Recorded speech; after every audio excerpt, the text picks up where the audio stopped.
Hey cleaning companies, welcome back. It's Rick from Clean Launch, and what we're going to talk about today is why do most cleaning company owners fail at their business. And not long ago, I was looking at a website where all the companies in a certain state, they registered, and it shows you when they started and if they're currently active, etc. And I was going through that list and I saw some businesses that were created, 2018, and they were, dissolved in 2020.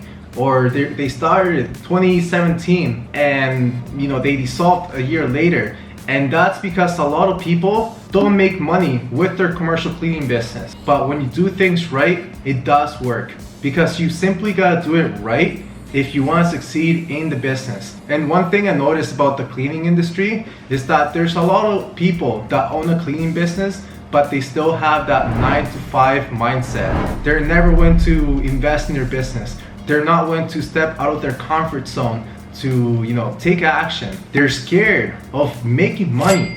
They have all these false beliefs that are stopping them. They have excuses. They have trust issues. They're like, how can I trust someone online? They're not willing to put in the work. They want everything easy.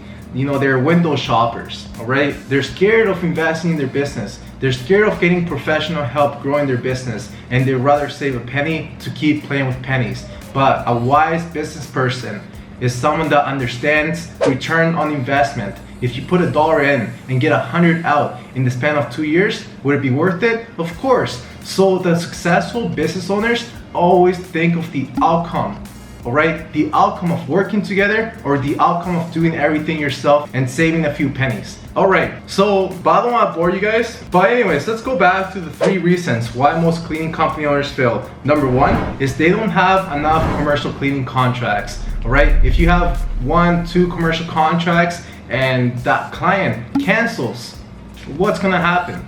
Alright, so you need to have 10, 20, 30 commercial cleaning contracts to have a sustainable commercial cleaning business. Because if one client cancels, you have 10, 20 more that will pay your bills, all right? And if you're always playing with small numbers, it's gonna be hard to make big numbers, all right? And this is why commercial is a lot better, all right? If there's a contract, for example, that's, let's say 8 hours per visit, 5 days a week, that right there is a $6,000 contract per month.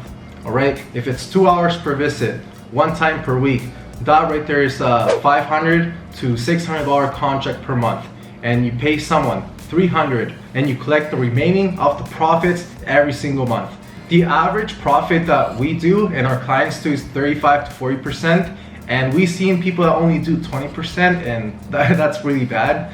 But anyways, so the first reason, not enough commercial cleaning contracts. So if you have no commercial contracts, you gotta bring revenue in the business, all right? So reason number 2 is that you're not making enough profits. I spoke with a guy who was making $5,000 a month profit, and I was asking him, like, how much are you taking home? And he wasn't even making $1,000 per month profit. And he might have been better off finding a normal job. As I said again, many people have a business with a 9-to-5 mindset. And if you wanna be successful, you gotta change your beliefs. You gotta be willing to invest in your business. You gotta be willing to take those calculated risks. You gotta be willing to step out of your comfort zone. You gotta have the burning desire to succeed. See, when I speak with someone who's like, hey Rick, I'll do anything possible to get my first commercial contract and grow the business, those are the people that succeed. But there's other people who are always making excuses. They're like, oh, I have this, I have that. They never take action. They make excuses. They're window shoppers. I spoke with another guy who was doing about 20K per month in subcontracts, and he was acting like Mr. Know-it-all. And I'm just like, first of all of your contracts are subcontracts. You don't have a business. And second of all, you have no closing process in place. You have any retention practices in place to keep clients for many years. See, a lot of people, they rather make a few $1,000s per month and they think they know it all. And there's people that we speak to who are doing $300,000 per month, and they're willing to do anything possible to get $500,000 per month. And there's just 2 different mindsets. And that mindset is that mindset you need if you want to succeed. You gotta be eager. You gotta be willing to invest in your business. You gotta think of the outcome. instead of saving a penny and playing with pennies. Because if you've been doing this for 2, 3, 5 years and you're still not where you want to be, there's maybe a reason because of that. All right, guys? So let's go back to the third reason. The third reason why your cleaning business might fail is that you have poor quality and poor workers. See, if you're not providing a consistent quality, service, the client will eventually cancel. And if we cannot keep clients for many, many years, then eventually you run out of business. Because the best thing about the commercial cleaning is that once we close the commercial client, it pays us every single month, unless you start providing bad services. All right, guys? So those are the 3 reasons why most cleaning company owners fail. Number 1, not enough commercial cleaning contracts. Number 2, not enough profits. Because if you're making $20K per month and you're barely taking anything home profit, what's the point? And number 3, you don't have the quality structures or reliable cleaners or provide a consistent quality to keep clients for many years. So those are the 3 main things in terms of the business. But to be honest, it starts with the CEO.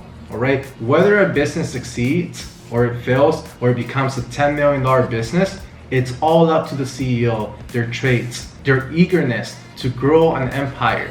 All right, guys? So if you have that conviction, you're willing to do anything possible to grow an empire, why do everything yourself when we can work together? Launch your business in under a week, all done for you, so then you can start reaching out to companies and appear trustworthy right away. All right, so the first week, we launch your business, so you have an establishment. Right? How is a client supposed to trust you with their office keys if you just tell them how good you are? All right? You gotta have that professional establishment. You gotta appear like you've been doing this for a while. You have happy clients. So your website, your proposal, your flyers, brochures, your Google presence, your Google Maps, Yelp, what's in the website? Like, why pick you? Do you have a closing process in place? Because we come across a lot of people who are like, I just want leads, I want leads. And I'm like, really? Like, how are you gonna close those leads? Do you have a closing process in place? No. Do you know how to keep these clients for many years? No. Do you have any profit structures to actually make a good profit off these contracts? No. So those are the people that always want something handed to them. Those people would never succeed. All right? You gotta think like a business owner, right? We come across a lot of people who, book a call and they're not willing to spend a penny on their business. It's like, really? Like, you spend thousands of dollars on nonsense, but when it comes to investing in their business, they're expecting to spend a few $100s to make millions of dollars. It's like, it just makes me want to pull my hair out sometimes. All right, guys? Sorry if I talk a little too much.